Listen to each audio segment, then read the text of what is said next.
मुकेश अंबानी की इनकम का अंदाजा आप ऐसे लगा सकते हैं कि जब तक आप ये वीडियो देखेंगे तब तक मुकेश अंबानी 1 करोड़ रुपए कमा चुके होंगे। जी हाँ, 5 मिनट में तकरीबन 1 करोड़ रुपए। पिछले दिनों हर तरफ मुकेश अंबानी के बेटे की शादी के चर्चे थे, जिसमें दुनिया भर से मुख्तलिफ सेलिब्रिटीज ने शिरकत की। दुनिया के टॉप परफॉर्मर्स, क्रिकेटर्स और मूवी स्टार्स ने शिरकत करके शादी को 4 चांद लगाए। ये स्टार्स भारी पैसे लेकर आए थे। अब अगर जस्टिन बीबर की ही बात की जाए तो चंद मिनट की परफॉर्मेंस के 80 करोड़ रुपए इंडियन या 280 करोड़ रुपए पाकिस्तानी बनते हैं।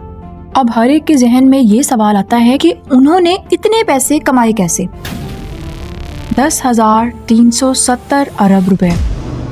तो चलिए देखते हैं मुकेश अंबानी की सक्सेस स्टोरी की झलकियां। मुकेश अंबानी के वालिद धीरू भाई अंबानी ने ट्रेडिंग बिजनेस शुरू किया, जिसे रिलायंस कमर्शियल कॉर्पोरेशन का नाम दिया गया।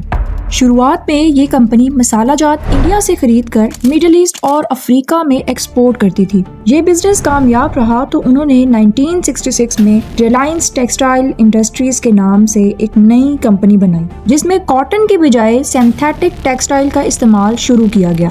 धीरे धीरे ये रिलायंस इंडस्ट्रीज बढ़ती गई और बड़े बड़े इन्वेस्टर्स इसमें इन्वेस्ट करने लगे। 2002 में धीरू भाई की मौत के बाद कारोबार को दोनों भाइयों में तकसीम किया गया। मुकेश अंबानी के हिस्से में Reliance oil, Reliance gas, Reliance petrochemicals और रिलायंस मैन्युफैक्चर की कंपनी आई, जबकि अनिल अंबानी के हिस्से में रिलायंस एनर्जी, रिलायंस टेलीकॉम और रिलायंस कैपिटल की कंपनीज आई। मुकेश अंबानी ने अपने हिस्से के बिजनेस को मेहनत करके बढ़ाना शुरू कर दिया।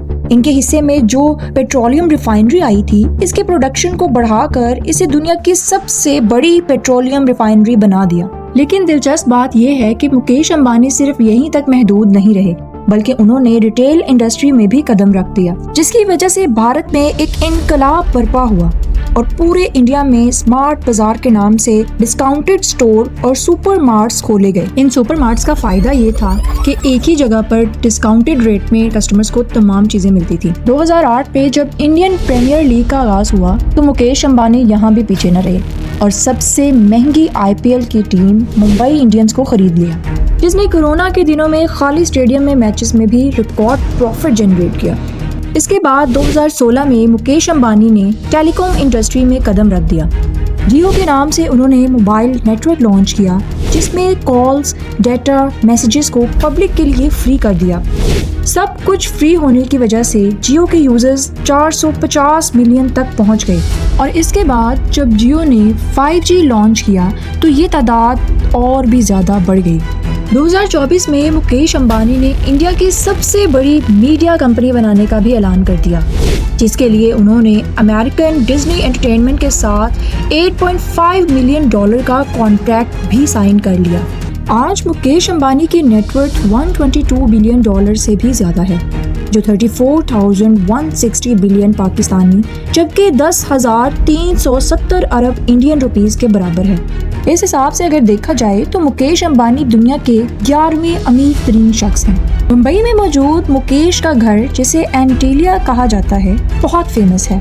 ये 27 मंजिला घर, जिसमें मंदिर, सैलून, थिएटर और जिम के साथ साथ हेलीपैड वगैरह सब कुछ मौजूद है।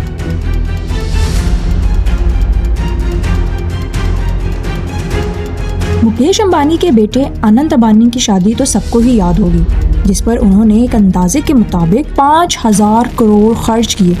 नाजरीन, अमीर होना तो नसीब की बात है, लेकिन सबसे अमीर बनना सही वक्त पर सही फैसले करने की वजह से होता है। मुकेश अंबानी के इन्हीं सही फैसलों ने उन्हें आज दुनिया का 11वां अमीर तरीन शख्स बना दिया है। जी, तो ये थी मुकेश अंबानी की कामयाबी की दास्तान। आपको जानकर कैसा लगा हमें कमेंट सेक्शन में बताना मत भूलिएगा। फिर मिलेंगे नेक्स्ट वीडियो में किसी और दिलचस्प टॉपिक के साथ। तब तक के लिए अल्लाह हाफिज।